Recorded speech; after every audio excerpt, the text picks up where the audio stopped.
RSOS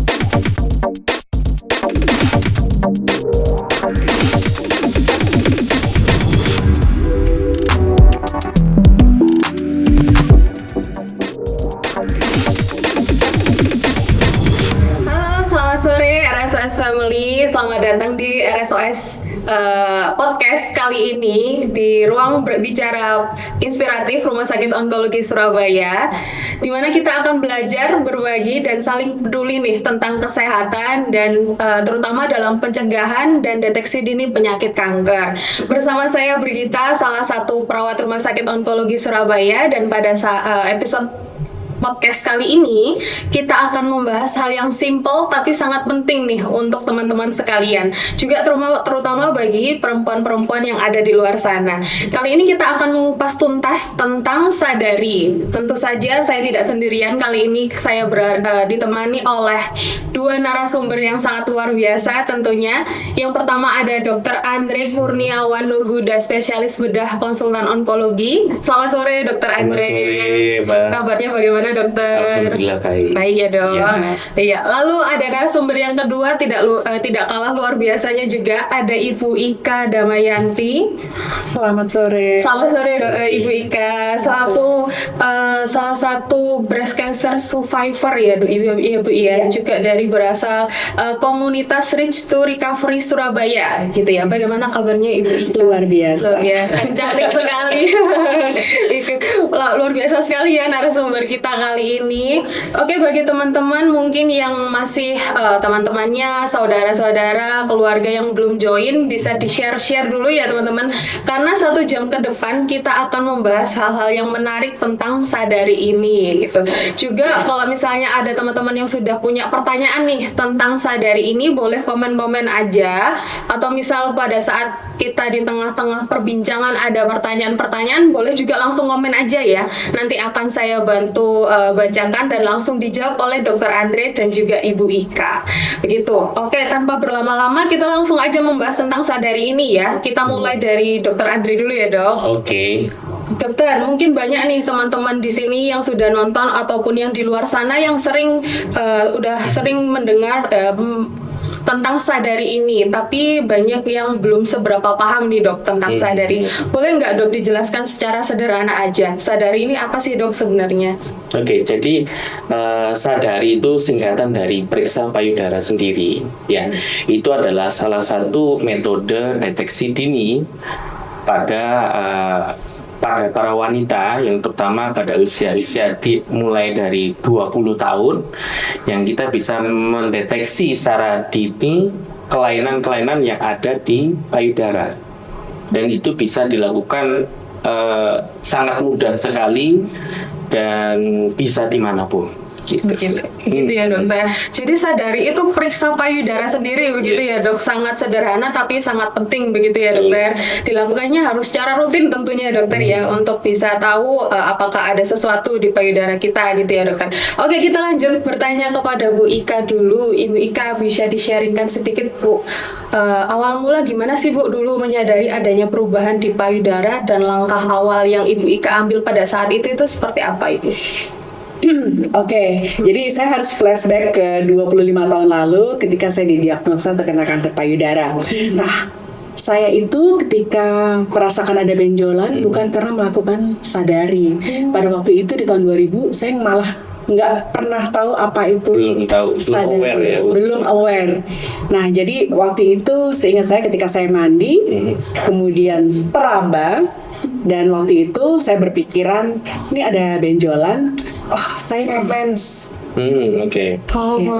Saya mau mens. Udah cuma sebatas itu aja, tanpa berpikir macam-macam, ini benjolan ini apa, kemudian harus saya melakukan apa. Itu sama sekali tidak ada di benak saya, karena saya nggak ada keturunan yang pernah kena kanker. Kemudian waktu itu saya masih sangat muda, jadi jauh-jauh dari pikiran itu. Seperti itu ya? Jadi tidak ada yang saya lakukan sama sekali. Oh gitu. Kecuali cerita sama sahabat saya.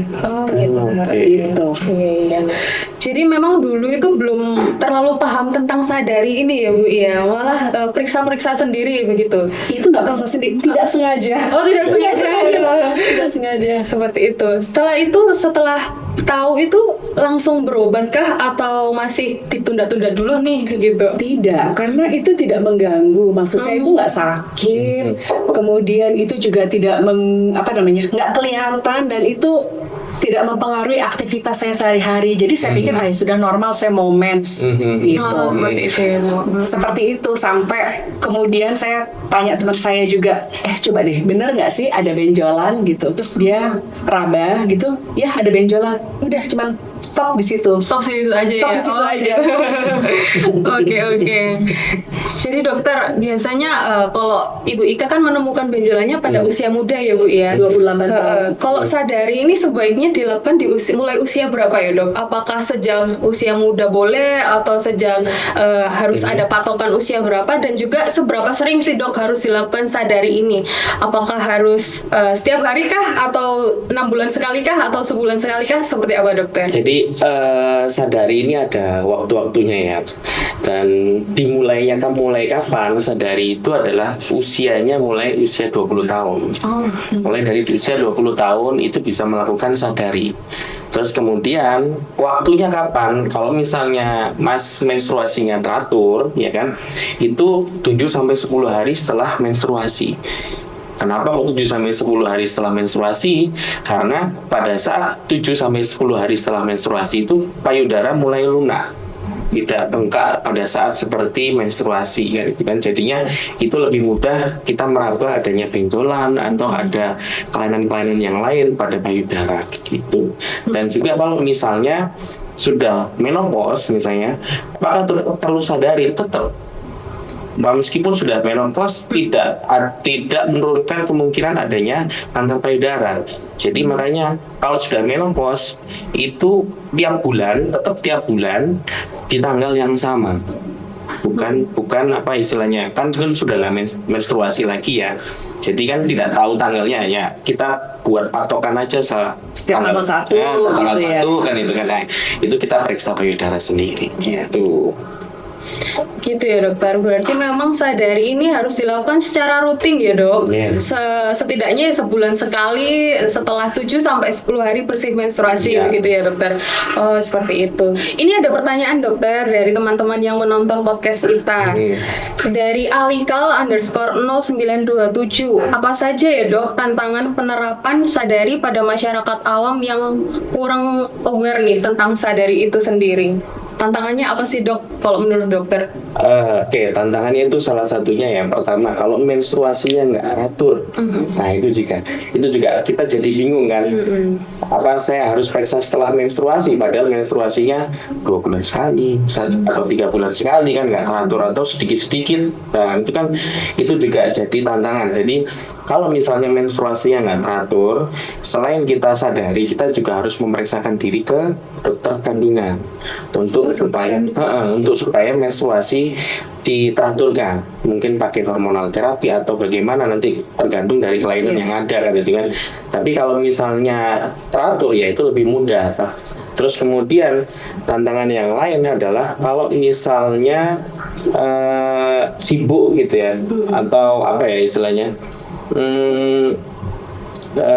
Itu sih kalau menurut saya. Tapi kalau misalnya sibuk pasti gampang lah, bisa lah dilakukan dimanapun ya. Terus apalagi dan pentingnya saya mau menyarankan kalau pentingnya sadari tadi itu sadari itu selain menjadi tolak ukur deteksi dini, dia juga bisa menjadi memperkenalkan diri kita. Jadi kita mengenal diri kita, mengenal payudara kita, mengenal bentuk tubuh kita ya kan. Jadi pentingnya itu. Terus kemudian bisa mengetahui ada perubahan-perubahan seminimal mungkin pada tubuh kita atau terutama pada payudara. Terus kemudian pentingnya lagi adalah kita bisa lebih aware terhadap kanker payudara, karena kanker payudara ini kan salah satu penyakit yang mengancam nyawa kan ya. Nah, kita bisa lebih aware, kita bisa teredukasi bahaya kanker payudara. Nah, selain deteksi dini itu yang kita bisa dapatkan. Gitu sih. Gitu ya dokter. Memang kita harus lebih aware tentang kesehatan kita sendiri ya dok. Yes. Bukan hanya tentang payudara saja, tetapi juga misalnya siklus menstruasi yang tidak teratur. Yeah. Kita harus aktif untuk konsultasi ke dokter kandungan seperti itu ya dok. Yeah. Karena saling berkesinambungan kalau Betul. antar kesehatan gitu ya Betul. dok. Oke, lalu ada pertanyaan lagi ini dokter. Dari Ibu Alika lagi dokter. Ini tentang pertanyaannya lebih ke kanker payudara ya. Jadi Oke. pertanyaannya apa saja sih dok faktor resiko penyakit dari kanker payudara itu tadi? Apakah semua wanita itu sangat beresiko ataukah ada faktor-faktor tertentu untuk terjadinya kanker payudara ini? Faktor risiko itu ada dua sebetulnya yang secara garis besar ya. Faktor risiko yang bisa dirubah dan tidak bisa dirubah. Yang tidak bisa dirubah itu adalah salah satunya jenis kelamin. Pasti perempuan itu lebih sering dibandingkan yang laki-laki untuk kanker payudara. Kemudian faktor genetik, keturunan, kayak misalnya orang tua atau dari ayah atau ibu yang menderita kanker itu bisa diturunkan kepada anaknya, terutama yang first degree relatif. Terus kemudian yang bisa dirubah adalah seperti lifestyle, ya kan, berat badan, kemudian pola makan, ya kan, kebiasaan merokok, ya, exercise, jadi kemudian ada lagi apakah ada penggunaan obat-obatan hormonal yang dipakai seperti KB atau yang lain, ya kan, itu yang bisa dirubah, ya kan. Nah, faktor risiko yang bisa dirubah. Nah, tergantung. Nah, kalau misalnya kita keluarga ada yang menderita kanker, terus kita ada mungkin takut diturunkan, nah itu yang kita lebih aware harusnya. Itu yang harus apa istilahnya, kita menanamkan pada pikiran kita tuh, mungkin saya juga bisa menderita, maka itu sadari, itu penting banget gitu. Gitu ya dokter. Memang sadari ini merupakan langkah awal ya dok, Yes. sebelum pemeriksaan Yes. selanjutnya. Yes. Apalagi kita yang lebih beresiko punya genetik, mungkin kakek nenek, ayah ibu yang punya kanker, itu harus lebih aware lagi ya dok, daripada yang belum punya genetik gitu ya dokter. Oke. Saya mau tanya ke dokter boleh? Boleh, silakan Ibu Ika, pertanyaan langsung boleh, Ini dong. silakan. Tadi kan dokter bilang obat hormon, Iya. terutama mungkin para wanita yang ber-KB. Itu maksudnya hormonal seperti itu kan? Iya, betul. Jadi secara penelitian, penggunaan KB yang lebih dari 10 tahun itu akan meningkatkan faktor risiko terjadi kanker payudara. Jadi kalau misalnya sudah 10 tahun, lebih baik switch ke KB yang non hormonal. Atau memang sudah tidak ingin punya anak lagi, lebih baik steril kan gitu. Kalau secara logika sih ya, misalnya sudah 10 tahun nggak pengen punya anak, berarti kan udahlah ya, udah nggak pengen punya anak seterusnya lah ya, mungkin ya bisa lah switch ke IUD bisa, atau pakai steril bisa kan itu. Ya, baik. Terima kasih. Lagi Bu Ika mau bertanya. Sekarang saya yang mau bertanya dengan Bu Ika. Kalau menurut Ibu Ika sendiri nih Bu, apakah ya informasi tentang sadari dan deteksi dini kanker ini sudah cukup mudah diakses oleh masyarakat pada waktu Ibu menyadari bahwa ada benjolan-benjolan yang teraba di payudara ya Bu? Kalau dulu kita balik lagi ke tahun 2000, itu tidak mudah diakses karena spread of information nggak seperti sekarang. Kalau sekarang kan dikit-dikit langsung googling, Oh iya. dikit-dikit langsung cari. Kalau waktu itu kayaknya WhatsApp aja juga belum ada ya. Belum ada. Iya. Nah, kalau sekarang itu sangat mudah diakses, tetapi PR-nya adalah ingin atau butuh nggak sih orang-orang itu, para wanita, untuk cari informasi mengenai ya sadar atau tidak pentingnya sadari, karena kalau diakses sekarang sih di mana aja banyak, tapi tinggal sekarang masalah mau nggak disiplin atau enggak, kayak tadi apakah mereka berpikir bahwa payudara itu kan tadi kalau kita melakukan sadari berarti kan kita tahu kondisi payudara kita. Jadi kalau sehingga ada perubahan itu kita bisa segera tahu. Tapi sekarang kayaknya kalau yang saya lihat perhatian ke payudara itu bukan seperti itu, lebih ke bentuknya. Oh ya betul. Lebih ke estetiknya seperti itu ya. Gitu. Jadi sadari itu mungkin Nomor sekian. Masih kurang peminatnya Iya. Jadi mungkin teman-teman dengan adanya podcast kali ini bisa membuka jendela pikiran banyak orang ya Bu, bahwa sadari itu sangat penting meskipun sederhana dan mudah sekali ya untuk dilakukan. Gratis. Iya betul, bisa dilakukan di mana dan kapan saja begitu ya dokter. Iya, betul. Iya, tapi manfaatnya itu sangat penting sekali untuk kesehatan kita, apalagi para perempuan-perempuan ya Bu di luar sana yang lebih beresiko untuk terkena kanker payudara. Seperti itu. Oke dokter, sekarang kan kita udah sedikit membahas tentang sadari ini. Boleh nggak dok sedikit dipraktekkan gimana sih dok tahap-tahap sadari biar teman-teman yang ada di sini bisa tahu nih gimana sih sadari itu? Apakah cuma diraba-raba aja atau ada step-stepnya seperti itu? Silakan dokter. Nanti kita ikut nih. Jadi gini, periksa payudara sendiri atau sadari itu ada 2 tahap. Tahap periksa pandang, jadi kita melihat bentuk payudara kita, ya kan. Terus kemudian gerakan payudara kita itu periksa pandang. Caranya gini, jadi kita bisa di depan kaca ya, di depan kaca kita berdiri, kita bisa lihat payudara kita apakah simetris kanan kiri, kemudian puting payudara kita apakah tingginya sama levelnya ya toh, apakah ada perubahan pada kulit di sekitar payudara ya kan, apakah misalnya contohnya seperti ada lesung kayak lesung di pipi itu ya, ada lesung di kulit, kemudian apakah ada kemerahan atau ada kulit seperti kulit jeruk ya kan, yang bentuknya lubang-lubang itu ya kan, itu kita bisa lihat, itu periksa pandang salah satunya. Setelah kita lihat di depan kaca, kita bisa angkat tangan begini dua-duanya ke atas ya kan.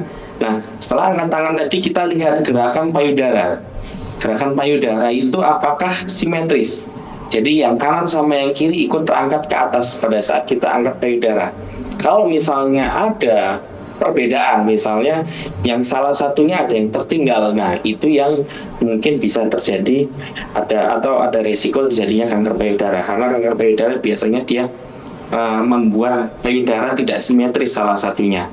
Jadi pada saat diangkat gini ada yang tidak terangkat. Gimana cara kita tahunya tidak terangkat? Dilihat dari puting payudara. Puting payudaranya nanti kalau diangkat begini dia ikut ke atas dua-duanya. Tapi kalau tetap di bawah salah satu, nah itu yang harus dicurigai ya, diperhatikan ya, dicurigai. Nah, terus kemudian setelah diangkat gini, kita juga bisa tangan di pinggang ya, kedua tangan ditaruh di pinggang, kemudian dada dibusungkan begini, apakah payudara ikut ke depan atau tidak, kemudian siku juga dimajukan ke depan begini, apakah ada perubahan bentuk antara kanan dan kiri ya kan. Nah itu kita bisa lihat. Terus kemudian angkat tangan lagi salah satu sisi, kemudian siku ditekuk sampai ke punggung gini, tangan di belakang gini, kemudian baru kita raba ya kan. Ini adalah periksa raba namanya. Periksa raba, kita lihat, kita raba menggunakan, jangan pakai 1 jari ya, tapi 3 jari minimal ya, atau enggak 5 jari ya, semuanya boleh ya kan. Kita raba, caranya meraba adalah dari puting ke arah keluar, bisa melingkar begini, bisa atau keluar dari dalam keluar ya kan. Nah kita raba, apakah ada benjolan, apakah ada nyeri, apakah ada bagian-bagian yang tidak enak pada saat kita raba. Nah cuma di payudara, tapi di ketiak juga bisa kita raba, apakah ada kelainan atau tidak. Begitu juga sebaliknya nanti setelah yang kiri kemudian yang kanan. Terus itu juga bisa dilakukan pada saat kita tidur. Caranya pada saat kita tidur, kita ganjel sedikit di belakang punggung sebelah kanan kiri atau kanan atau kiri dulu ya kan, untuk supaya payudara itu lebih menonjol keluar, baru kita lakukan perabaan gitu. Itu. Yes. Ternyata sangat mudah sekali ya, Mudah Dok. banget. Luar biasa. Bisa dilakukan kapan saja dan di mana saja. Bisa habis mandi Iya. kayak tadi itu kan ya, kan habis mandi atau mau ganti baju ya kan, atau mau tidur juga bisa sih. Step-stepnya sangat mudah ya teman-teman. Mungkin kalau masih awal-awal mempraktekkan mungkin masih bingung ya, Dok. Yes. Tapi kalau kita merutinkan sebulan sekali pasti udah biasa, pasti tanpa mikir udah raba-raba sendiri aja begitu ya, Dokter. Kalau dari Bu Ika sendiri, Ibu Ika sadar tentang sadari ini sejak kapan ya, Bu? Apakah setelah terdiagnosis itu ataukah sebelum terdiagnosis breast cancer? Setelah ya. Oh gitu. didiagnosa. Itu tahu sadarinya dari mana, Bu? Apakah dari komunitas ataukah dari dokternya sendiri? Dari dokternya sendiri. Oh gitu. Yang waktu itu belum, kalau untuk bicara mengenai RRS pada waktu itu belum terbentuk dan belum ada komunitas kanker payudara di Surabaya yang saya tahu.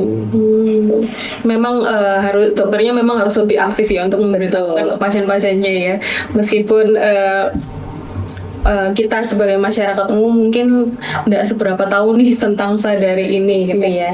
Oke, dokter mungkin bisa diulang nggak, Dok, untuk tanda-tanda atau perubahan pada payudara yang perlu kita waspadai itu secara Oke. singkat aja. Poin-poinnya apa aja sih, Dok, biar bisa ditangkap lagi ya sama Jadi, teman-teman yang menonton. Perubahan-perubahan tadi itu banyak ya, sesuai seperti yang saya sampaikan tadi. Kayak misalnya perubahan pada kulit ya kan, apakah dari kulitnya tadi itu ada seperti lesung ya kan, lesung itu tarikan kulit ke dalam ya kan, kemudian apakah ada kulit jeruk, atau juga ada juga yang keluar cairan dari puting. Itu juga saya tadi lupa menyebutkan, ada keluar cairan dari puting, apa cairannya itu bening atau darah atau keputihan ya kan, seperti ASI. Nah itu juga kita patut waspadai.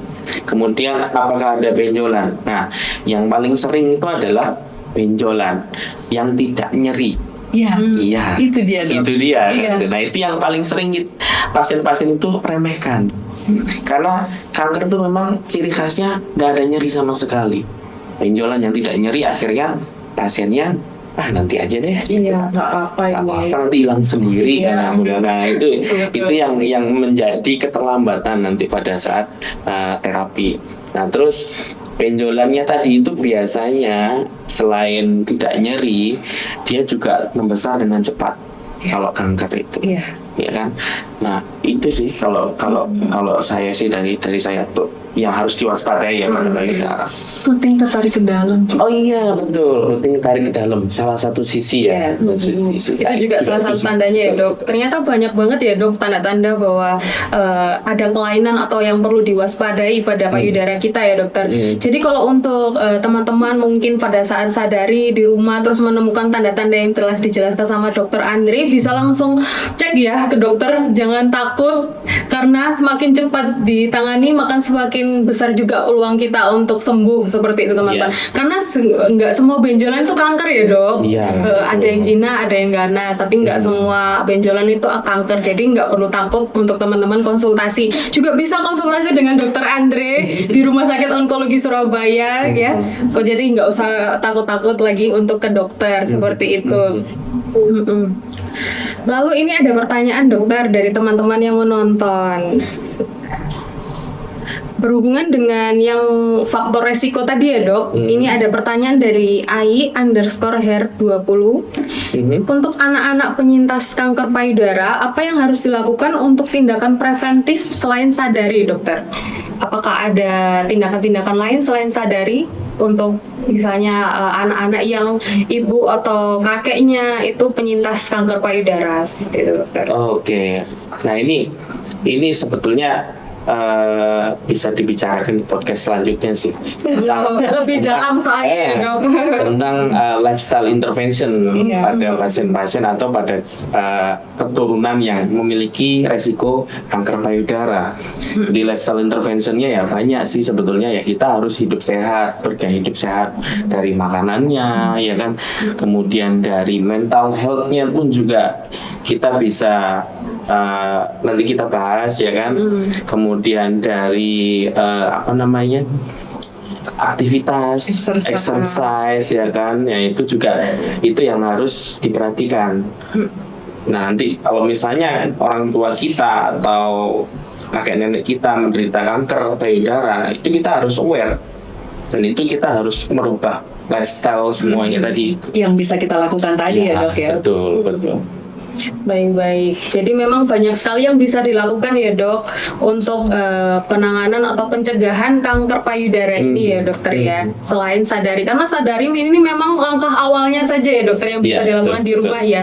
Tapi kalau misalnya ada tindak lanjut yang lain bisa melalui USG mungkin ya dokter, screeningnya seperti itu ya dok. Oke. Kita lanjut. Jadi dokter, kalau misalnya kita terlambat nih dalam deteksi dini kanker payudara ini, apakah dapat mempengaruhi keberhasilan pengobatan pasien kanker payudara ya dok? Oh iya, betul, tentu, pasti itu. Karena gini, semakin cepat pasien itu didiagnosis kanker payudara dan semakin cepat kita terapi, maka hasilnya juga semakin baik. Kan karena ini kan kita kan makanya banyak istilahnya ada istilah itu kan adalah akses delay, diagnosis delay, karena habis terapi delay. Jadi ada banyak sekali delay yang bisa kita temui di lapangan, dan salah satunya ya mungkin dari awareness terhadap kanker payudara itu sendiri kan, yang kita masyarakat kita masih kurang, sehingga terlambat datang ke dokter. Dan biasanya rata-rata yang saya temui itu stadiumnya sudah stadium 3 dan 4, stadium lanjut.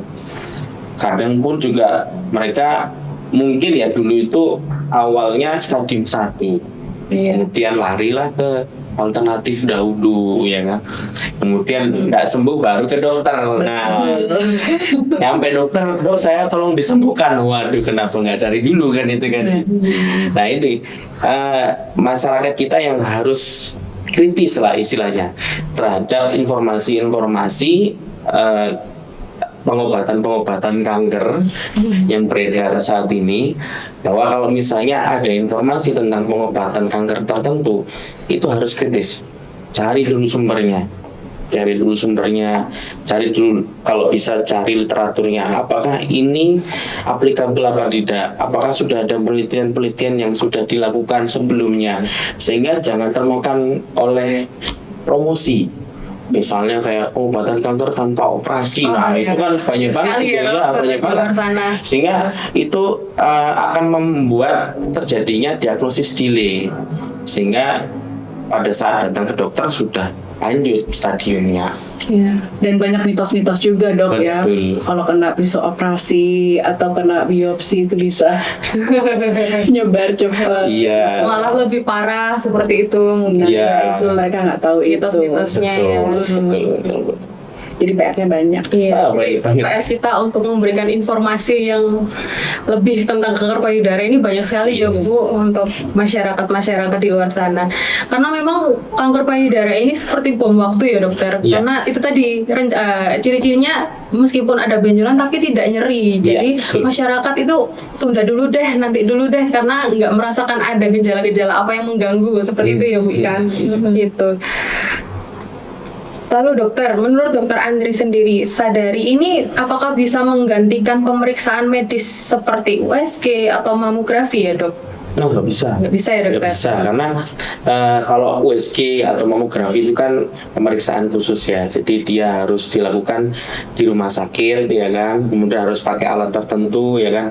Nah kalau sadari ini gratis dan bisa dimanapun dan siapapun bisa melakukan gitu kan. Nah itu jadi kita nggak bisa menggantikan ya dok ya. Kalau misalnya pada saat sadari nih dok, nggak ada keluhan apa-apa, apakah bisa dilakukan USG atau mamografi dokter, atau menunggu ada keluhan aja ya dok? Sebetulnya kalau pada pasien-pasien atau keluarga yang berisiko tinggi ya, berisiko tinggi misalnya orang tua menderita kanker payudara atau kanker yang lain, anaknya first degree relatif, itu mereka harus aware. Minimal kalau misalnya sudah di atas 40 tahun itu harus wajib screening ya dok, seperti mamografi ya kan, atau USG juga bisa kalau misalnya tidak ada mamografi di daerahnya. Nah itu wajib setahun 1 kali. USG-nya atau Screeningnya tadi, Screeningnya, screening oh, tadi iya. itu di atas 40 tahun. Karena rekomendasi dari WHO tadi itu di atas 40 tahun dengan high risk. High risk maksudnya adalah keluarga yang beresiko, ya kan? Itu wajib 1 tahun 1 kali screening. wajib ya dokter, meskipun nggak ada keluhan ya tetap harus dilakukan. Kita harus lebih aware nih tentang kesehatan kita, karena kesehatan kita kan milik kita sendiri ya dokter, Iya. bukan milik orang lain. Orang lain mungkin bisa mengingatkan, tetapi kesadaran itu dari diri kita Ya. sendiri ya dokter gitu. Oke, kalau dari Bu Ika sendiri yang sudah survive nih dari kanker payudara, bagaimana sih Bu pandangan Ibu Ika tentang pentingnya deteksi dini kanker ini dan kebiasaan melakukan sadari ini? Ya seperti tadi yang kita bahas ya, itu sangat-sangat penting. Dan kepinginnya sih kalau para wanita itu punya jadwal sebulan sekali pergi ke salon, sebulan sekali facial. Kenapa enggak sih yang sesuatu yang gratis yang tidak perlu dibudgetkan ini dimasukkan ke agenda Schedule kita Iya. seperti itu. Cuman ya masalah disiplin tadi ya, jadi Dan awareness-nya Dan awareness-nya itu. yang kurang masih ya. seperti saya dulu. Memang dulu kurang informasinya ya Bu Ika. Kurang informasi, gak aware. Kemudian saya juga sudah membentengi diri saya bahwa di keluarga saya tidak ada genetik kanker. Jadi nggak mungkin, apalagi benjolannya itu kan nggak sakit, nggak mengganggu. Jadi ya udahlah nanti aja deh, masih banyak yang lain yang lebih penting. Kembali lagi sih Bu Ika, saya penasaran. Dulu saat Bu Ika menemukan adanya benjolan kan masih menunda nih untuk periksa ke dokter. Iya. Itu berapa lama Bu menundanya? Apakah sampai 1 tahun kah atau bertahun-tahun? Lumayan lama karena kebetulan waktu itu kayaknya aktivitas saya itu sangat padat. Jadi waktu itu kerja ya, saya masih di Jakarta. Libur itu cuman seminggu sekali. Nah, hari libur itu sayang ya kalau dipakai buat periksa ke dokter gitu Iya. kan. Jadi saya pakai buat tidur atau jalan-jalan. Buat healing. Nah, kemudian ketika saya nikah dan saya pindah ke Surabaya, itu nggak ada aktivitas apa-apa, mau mulai semuanya baru ya dari nol. Nah, di situ saya baru ngerasa, loh, ya, ketika ada pertama kali nggak pernah saya cek-cek lagi dok. Jadi ketika berapa bulan kemudian saya cek, loh, kok besar, kok nggak kayak seperti beberapa bulan yang lalu, gitu. Dan kemudian ada sedikit nyerinya. Nah, karena itu makanya saya cek ke dokter. Kalau nggak pakai nyeri, saya nggak cek ke dokter Oh, pasti. gitu. Dan itu nggak terlihat mata, tidak terlihat tapi di dalam benjolan. Oke. Gitu. Memang salah satu tandanya itu ya benjolannya membesar begitu ya. Ya tadi dokter bilang besar secara cepat, Ya, betul. gitu. Mungkin ada tanda-tanda lain mungkin Bu yang disadari selain benjolannya membesar? Ya, Tidak ada, tidak sama ada. nyeri itu aja ya. Cuma ada nyeri itu aja. Dan kulit waktu itu dok, kulitnya itu nggak ada perubahan sama sekali, nggak seperti kulit jeruk, kemudian tidak ada lesung, puting tidak tertarik ke dalam, hanya benjolan aja. Yang kalau diraba ya teraba, Kalau dilihat nggak kelihatan, kelihatan nggak ya. kelihatan. Oleh karena itu penting tadi kan dilihat kemudian diraba itu Iya, tadi. betul. Berarti dulu periksanya di Jakarta ya Bu? Enggak, di Jakarta nggak periksa. Oh, udah periksa. Baru ketemunya di Jakarta. Ketemunya di Jakarta, sadarnya kemudian di Jakarta. membesar, baru sadar membesarnya itu di Surabaya. Jadi langsung periksa waktu itu ke klinik onkologi dulu, masih ke Iya, masih di yang di Bawean. Bawean. Betul. Lalu pada saat tahu ketemu dokter nih Bu, langsung didiagnosakah atau perlu pemeriksaan mamografi atau USG waktu itu? Yang pertama waktu itu dokter Arya menjelaskan sebelum diperiksa nih, benjolan itu ada padat dan cair. Kalau padat nanti ada tindakan apa, cair seperti apa. Kemudian juga dikasih tahu bahwa ada 2 macam, tumor jinak dan tumor ganas. Tumor ganas itu namanya kanker. Nah, kemudian diperiksa, kemudian dokter menyarankan untuk USG. Nah, dari hasil USG itu ketahuan bahwa benjolan itu tuh padat. Oleh karena itu disarankan untuk operasi. Dan waktu itu persis seperti sahabat saya. Jadi saya pikir, oh ya udah sama seperti itu. Berarti operasi 30 menit. Nah, ketika dikasih tahu bahwa itu adalah benjolan padat, saya sudah happy, berarti sama gitu. Tapi karena ketidaktahuan saya, ada pemeriksaan yang berikutnya, saya nggak ambil pusing. Saya pikir oh itu prosedurnya buat operasi. Jadi waktu itu di biopsi, kemudian di mamo, dan hasilnya baru keluar beberapa hari kemudian. Dan ternyata operasinya bukan 30 menit tapi kurang lebih 4 jam, dan itu bukan tumor jinak tapi tumor ganas. Berarti tahunya setelah operasi ya Bu? Enggak, taunya setelah hasil pemeriksaan itu keluar. Oh, setelah hasil pemeriksaan. Iya, bisa keluar. Jadi dokter kembali memberitahu bahwa operasinya tidak bisa yang 30 menit tadi karena ternyata hasilnya tuh seperti ini. Jadi harus memanjang operasinya ya Bu? Iya. Karena ya terdiagnosa cancer itu tadi ya. Iya.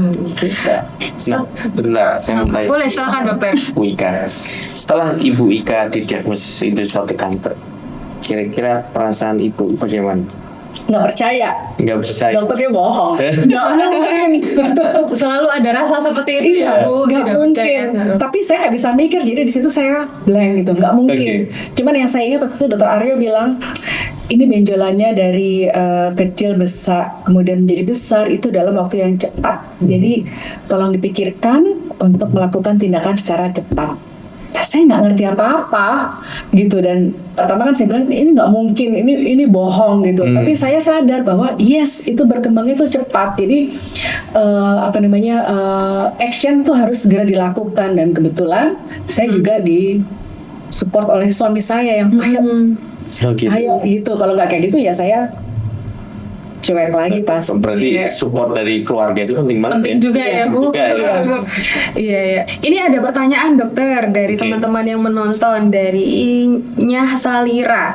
Dokter, saya bingung kalau mau periksa apa dulu ya, karena ada mamografi, pap smear, USG. Usia saya 40 tahun. Apa dulu nih Dok yang bisa diperiksa kalau misalnya Oke. usianya 40 tahun? Yang pasti sih ya sadari dulu ya, sadari dulu, bisa periksa di rumah ya kan. Kemudian kalau misalnya ada kelainan ya kan, segera ke dokter. Nah nanti di dokter nanti kita bisa melakukan pemeriksaan mamografi, karena di atas 40 tahun biasanya payudara sudah mulai kendor ya kan, tidak seperti pada usia di bawah 40 tahun masih muda itu. Nah ini biasanya mamografi dia lebih sensitif dibandingkan USG, sehingga lebih baik di atas 40 tahun itu dilakukan mamografi. Nah nanti dari situ kita bisa lihat apakah ada kelainan-kelainan. Nah nanti kalau ada kelainan ya kita bisa lihat tentukan nanti terapinya. Begitu dokter. Berarti memang rutinnya kalau 40 tahun ke atas mamografi ya dokter, Mamografi. untuk pemeriksaannya ya. Ini ada lagi yang bertanya, Ibu Ika bagi tips dong biar segera berdamai dengan kanker, dari Ibu Eva Sujiati. Di-sharekan Ibu, gimana Tipsnya? Jadi saya bingung kalau ditanya tips ya, karena itu sepertinya pada waktu saya menjalani itu berjalan sejalan dengan waktu ya, dari yang penolakan, kemudian saya merasa menjadi orang yang paling malang sedunia, saya bakalan segera mati gitu ya. Tapi sejalan dengan waktu, kemudian pelan-pelan saya lihat ketika saya sudah menyelesaikan semua treatment, kok saya rasanya bisa melakukan aktivitas seperti biasa. Jadi ya itu yang membuat saya saya membuktikan bahwa walaupun pernah didiagnosa kanker dan melakukan serangkaian treatment, saya tetap bisa melakukan apa yang saya suka. Itu mungkin tipsnya ya. Iya, harus menerima gitu Iya. Bu. Awalnya memang susah ya, Awalnya tidak susah. percaya seperti itu ya Bu. Ya why me? Ya kemudian ya sudah sejalan dengan waktu ya. Oke, nggak apa-apa. Mengikuti jalan Jadi Tuhan. biasanya gini, saya pernah punya pengalaman sama beberapa pasien itu. Jadi setelah didiagnosis, kan pasti ada lah rasa denial, menolak itu, nggak percaya, ya kan? Nah, disitulah biasanya informasi-informasi itu masuk. Betul. Yang lain, informasi-informasi pengobatan yang lain, yang misalnya yang lebih apa istilahnya, memberikan janji lebih manis lah istilahnya daripada dokter, itu masuk biasanya. Oh ini aja deh, pakai herbal aja deh, pakai apa istilahnya, pakai pengobatan alternatif aja deh kan itu kan. Ini lebih nyaman pakai operasi kan itu kan. Nah itu biasanya di situ. Jadi setelah pada fase denial ya kan, nggak percaya, akhirnya dia cari informasi kan, dapat informasi lah yang lain-lain, nah itu yang mungkin dari keluarga, dari teman, nah itu yang akhirnya menyebabkan lari ke sana dulu kan, baru ke dokter gitu. Betul sekali sih dok. Jadi waktu itu untungnya ketika saya pindah ke Surabaya dan cara berkomunikasi itu tidak seperti sekarang, saya kayak dapat ruang untuk merenungi diri saya sendiri. Jadi nggak banyak informasi masuk dan keluarga saya di Jakarta juga. Jadi nggak banyak, teman juga belum punya. Jadi itu adalah satu hal yang positif. Satu jalan ya. Ada baiknya nih. Ada baiknya ternyata. Mungkin sosial media dulu belum sama kayak sekarang ya, kayak sekarang ya. Betul. Iya, ini juga Ibu Fena Marta juga berkomentar nih dokter. Betul dokter, saya dalam keluarga masih ada yang menyarankan untuk ke alternatif. Bahkan pada masa sekarang ini masih banyak sekali ya dokter untuk alternatif. Itu malah bisa menunda untuk pelayanan kesehatan yang seharusnya dilakukan sekarang gitu. Jadinya tertunda seperti itu ya dokter. Ini ada pertanyaan juga dokter dari Ibu Fenani Marta. Dokter, olahraga apa ya yang diperbolehkan untuk para survivor kanker payudara, dok? Nah, olahraga apa? Yang cocok, mungkin ada yang nggak perlu, yang nggak boleh terlalu berat-berat nih, atau yang ringan-ringan seperti itu. Jadi sebetulnya itu ada podcast tersendiri nanti ke depannya ya, tapi saya spill sedikit lah di sini ya. Jadi exercise atau olahraga apa yang boleh dilakukan pada penderita kanker payudara atau lagi melakukan treatment lah istilahnya, melakukan treatment itu adalah olahraga ringan yang dimana tidak terlalu berat bagi pasien dan tidak mempengaruhi recovery pada saat treatment ya kan. Caranya bagaimana ya? Caranya goalnya adalah mempertahankan masa otot. Jadi orang yang lagi lakukan treatment misalnya kemoterapi ya kan, itu kan pasti ada disruption pada metabolismenya, ada gangguan pada nutrisinya ya kan, yang akan menyebabkan penurunan masa otot. Nah itu kita bisa olahraga goalnya adalah mempertahankan masa otot. Gimana caranya kan itu kan nanti pada podcast selanjutnya kita bahas ya kan. Juga salah satu ide ya dok, podcast selanjutnya. Jadi tolong dinantikan ya teman-teman untuk podcast selanjutnya. Akan lebih menarik nih. Kapan mungkin jalan ya dok ya? Iya. Kalau untuk itu bisa jalan, kalau misalnya nggak mau keluar rumah misalnya, ya kita bisa duduk ini juga bisa kita melakukan olahraga nanti kita di next podcast ya. Oke, ini ada pertanyaan dokter dari Bu Mel Sugiatno, mungkin baru join ya Ibu Meli. Jadi beliau bertanya kapan ya waktu yang tepat untuk melakukan sadari, karena ketika mendekati menstruasi biasanya payudaranya mengeras seperti itu. Boleh diulangi mungkin dokter, karena mungkin Bu Mel ini baru join nih. Oke. Jadi sadari itu dilakukan 7-10 hari setelah menstruasi, ya kan. Tapi kalau bagi yang menstruasinya memanjang kan ada juga ya yang menstruasi sampai lebih dari seminggu kan itu kan. Nah itu tuh agak sulit juga, itu salah satu tantangannya. Jadi lebih baik kalau misalnya lagi menstruasi payudara kan kita kan bisa merasakan kencang kan gitu kan ya. Nah kalau dia sudah mulai melunak ya kan, biasanya pada 7-10 hari, nah itu bisa lakukan sadari. Tapi kalau misalnya mensnya memanjang ya kita rasakan sendiri lah payudara kita mulai melunak apa enggak gitu. Seperti itu ya. Jadi ada pertanyaan nih untuk Ibu Ika. Ibu Ika apa masih rutin mamografi sampai sekarang Ibu? Ini pertanyaan dari ibunya Salira. Kalau didiagnosa terkena kanker otomatis menjadi pasien seumur hidup. Iya. Jadi kalau tadi para wanita disarankan untuk melakukan sadari secara rutin, para survivor itu disarankan untuk melakukan yang namanya kontrol tahunan secara rutin juga. Ya, saya masih melakukan. Ya Bu. Jadi kita akan sering bertemu ini setiap tahun di Rumah Sakit Onkologi Surabaya.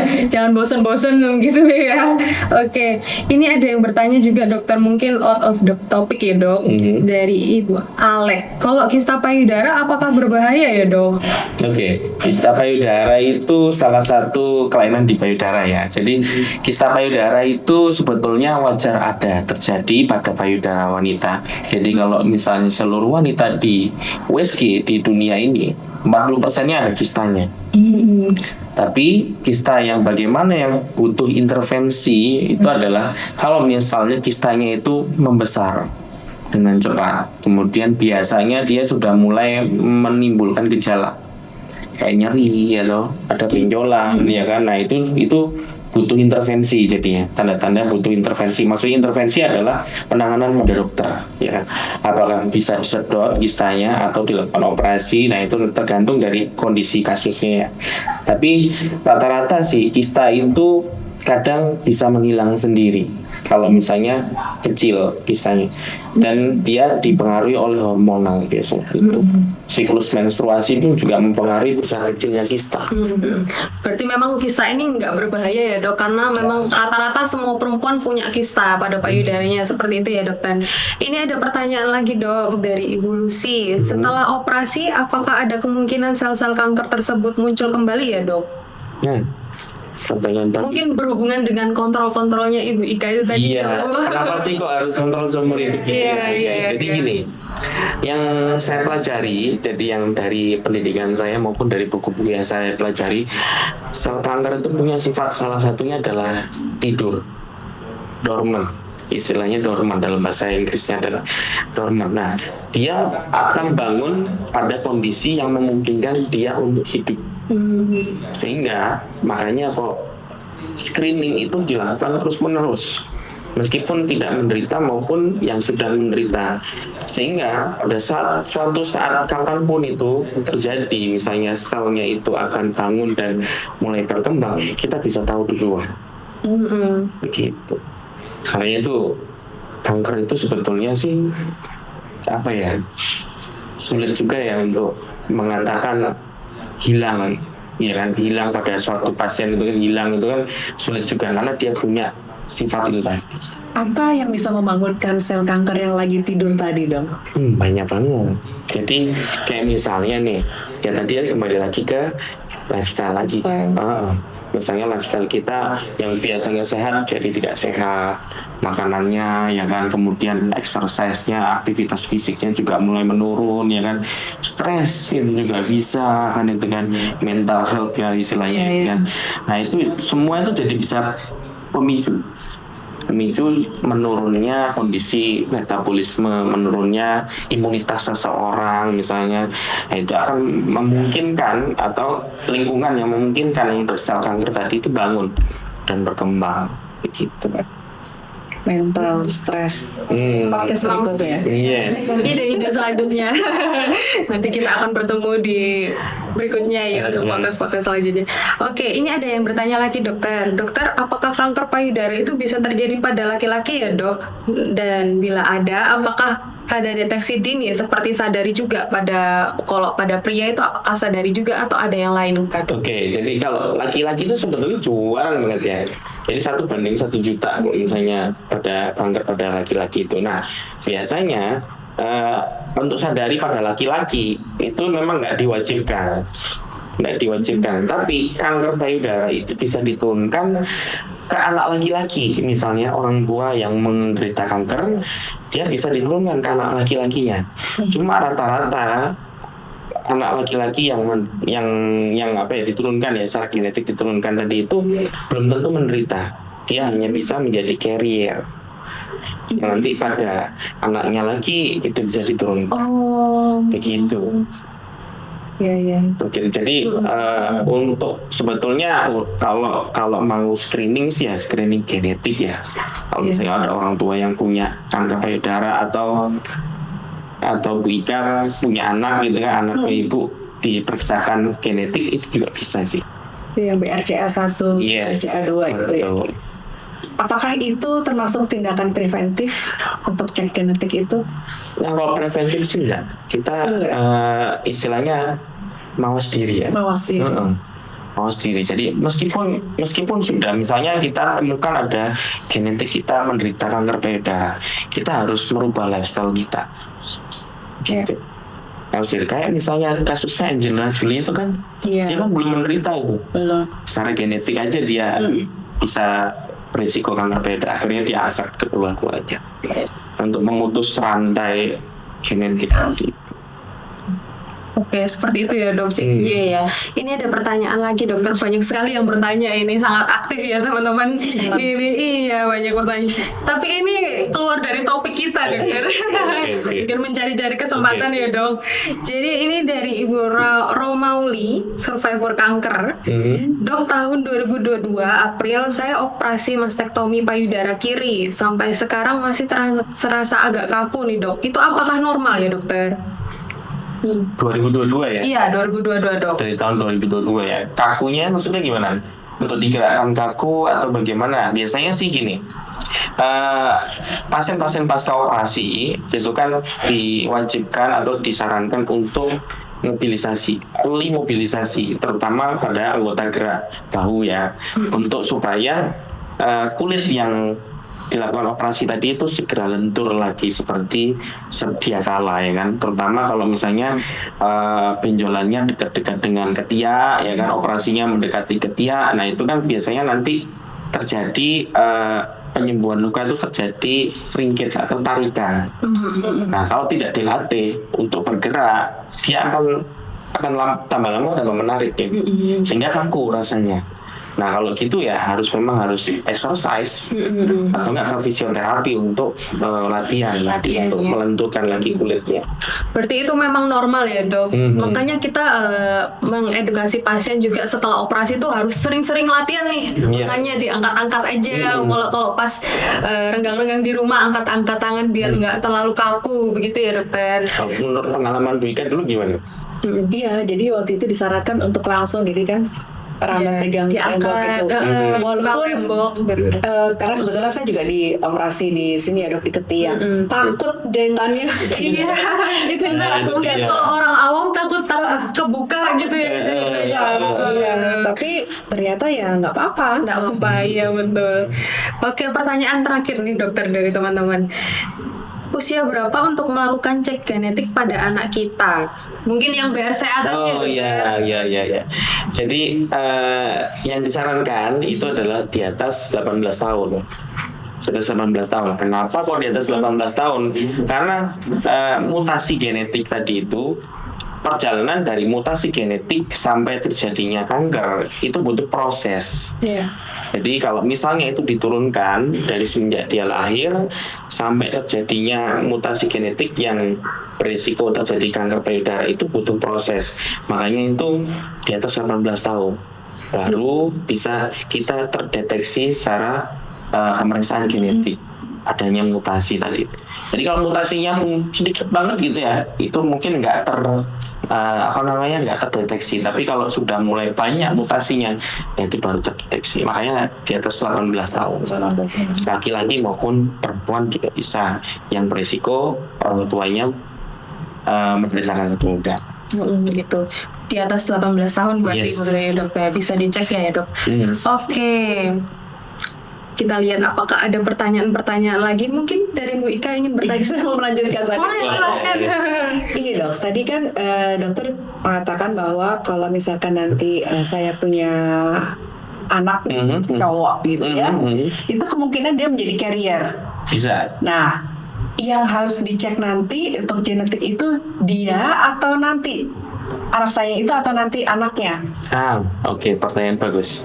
Jadi kalau misalnya sebagai orang tua juga ya, punya anak yang mau menikah dengan laki-laki atau perempuan itu juga harus dilihat silsilahnya. Silsilahnya juga. Jadi kalau misalnya anaknya Bu Ika ya misalnya, apakah anaknya Bu Ika ini diturunkan apa tidak genetiknya itu bisa diperiksa ya, tapi kemudian cucunya Bu Ika misalnya gitu kan, cucunya Bu Ika itu juga bisa nanti ibu lihat menantunya ibu, silsilah menantunya ibu, apakah mereka juga punya riwayat kanker payudara atau kanker yang lain yang nanti kalau misalnya menikah sama anaknya ibu, cucunya lebih bisa beresiko gitu. Sih. Jadi bibit bebek bobot itu juga diperhitungkan. Nah itu dia.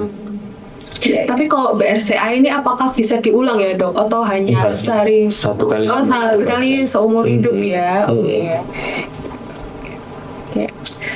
Mari kita lihat dulu apakah ada yang masih bertanya. Karena memang Sadari ini, kita balik ke topik ya. Karena Sadari ini memang sangat sederhana tapi penting sekali ya untuk dilakukan. Mudah juga dilakukan, sangat sederhana, dan juga merupakan tahap awal nih untuk kita bisa lebih sadar tentang kondisi payudara kita, terlebih-lebih pada perempuan ya Bu. Iya. Seperti itu. Oke, kalau sepertinya sudah selesai ini ya yang bertanya-tanya. Tidak ada lagi. Mungkin ada teman-teman yang mau bertanya. Oh, ini ada dari Teknowosted. Pemeriksaan genetik itu dilakukan di mana ya dokter? BRCA tadi. Sebenarnya Takutnya nyebut merek lo. karena mungkin masih awam juga ya dok tentang BRCA ini ya dok. Ada ya di Indonesia? Ada. Iya, iya. Sudah ada. Lab yang berwarna kuning itu juga sudah ada. Oh, baik. Iya, bisa sih. Iya, Nanti iya. tapi sebetulnya itu nanti harus ada saran dari dokter. Kalau pemeriksa sendiri pun juga boleh. Ada surat pengantar Ada ya. surat, tapi harus ada surat ada surat. pengantar. Baik. Begitu sih. Oke. Mungkin cukup ya untuk tanya jawabnya. Yang terakhir nih dokter, kalau dari dokter Andre sendiri ada pesan nggak dok untuk masyarakat kita yang di luar sana untuk menjaga pola hidup sehat dan terkait pentingnya mengenali dan memahami perubahan pada payudara kita dengan Sadari ini, ada pesan nggak dok untuk masyarakat Oke. di luar sana? Jadi saya mau memberikan pesan pada seluruh audiens atau seluruh pada wanita yang lagi nonton sekarang ini, bahwa Sadari itu mudah, yang bisa dilakukan dimanapun, kapanpun, dan gratis, ya kan? Itu salah satu deteksi dini dari kanker payudara. Dan juga jangan takut sama kanker payudara, karena kanker payudara itu salah satu penyakit yang bisa disembuhkan, ya kan? Termasuk Bu Ika ini sudah 25 tahun ya Bu ya. Nah, jangan takut. Tapi pesan saya adalah semakin dini datang ke dokter, semakin baik hasil pengobatannya. Tapi kalau semakin terlambat datang ke dokter, semakin jelek juga hasil pengobatannya. Gitu sih. Oke, terima kasih dokter, luar biasa ya pesannya untuk RSOS Family. Jadi kita harus lebih aware ya sekarang setelah mendapatkan informasi tentang Sadari ini. Oke, kalau dari Bu Ika mungkin ingin memberikan pesan-pesan kepada muda-mudi, generasi muda di luar sana, Ibu, untuk semakin peduli tentang deteksi dini kanker payudara, khususnya untuk melakukan Sadari ini. Ya, silakan. Kalau dari saya itu pesannya adalah kalau mau cantik itu harus sehat. Ya, kalau mau cantik harus sehat, dan untuk sehat itu terutama untuk kesehatan payudara harus rutin melakukan Sadari. Itu aja. Karena cantik nggak selalu dari luar, tapi juga Iya, dari dalam. Jangan perhatikan hanya bentuknya saja, tapi kita harus mengenali isi dari payudara kita. Ya, nggak hanya payudara ya teman-teman, tapi juga seluruh badan kita ya Bu. Harus lebih aware nih. Kalau ada yang salah sedikit harus cek gitu ya. Kita harus lebih sadar diri gitu. Luar biasa sekali. Terima kasih kepada Ibu Ika dan Dokter Andre untuk pesan-pesannya yang sangat bermanfaat untuk teman-teman semua. Dari penjelasan dan pembahasan kita bersama pada kali ini bisa ketahui ya bahwa Sadari ini bukan hanya pemeriksaan sederhana, tetapi juga sebagai langkah awal kita untuk mengenali perubahan pada payudara kita sejak dini. Juga dari penjelasan Dokter Andre tadi sudah sangat jelas ya dok, kalau Sadari ini simple sekali, tahap-tahapnya juga bisa dilakukan dimanapun dan kapanpun, tapi sangat penting dan harus dilakukan secara rutin ya teman-teman, setiap bulannya. Dan kalau misal ada perubahan-perubahan harus segera diperiksakan, karena lebih cepat kita mengetahui, maka peluang untuk keberhasilan pengobatan kanker payudara akan lebih besar ya dokter. Juga dari sharing pengalaman yang luar biasa dari Ibu Ika selaku breast cancer survivor nih Bu, kita diingatkan bahwa kesadaran dan keberanian untuk memeriksakan diri sendiri itu penting ya Bu, juga sebagai titik awal perjuangan melawan kanker. Tetapi itu bukanlah sesuatu yang akhir dari segalanya ya Bu ya, karena kita RSOS Family selalu di sini untuk mendampingi pasien-pasien kita semuanya gitu ya. Oke, tidak terasa ya teman-teman, sudah 1 jam kita berbincang-bincang tentang Sadari ini. Semoga podcast kali ini memberikan manfaat dan dampak yang baik bagi teman-teman sekalian. Kami ucapkan terima kasih sekali lagi untuk Bapak Sama-sama. Andre dan Ibu Ika atas kesempatannya dan kesempatan untuk memberikan informasi, pengalaman dan pesan-pesan mendalam untuk RSOS Family. Semoga ini bisa menginspirasi kita semua ya teman-teman. Oke, terima kasih teman-teman. Mohon maaf jika ada salah kata. Sampai jumpa di podcast episode selanjutnya. Salam sehat selalu dari kami Rumah Sakit Onkologi Surabaya. RSOS Family di hati. Hati-hati.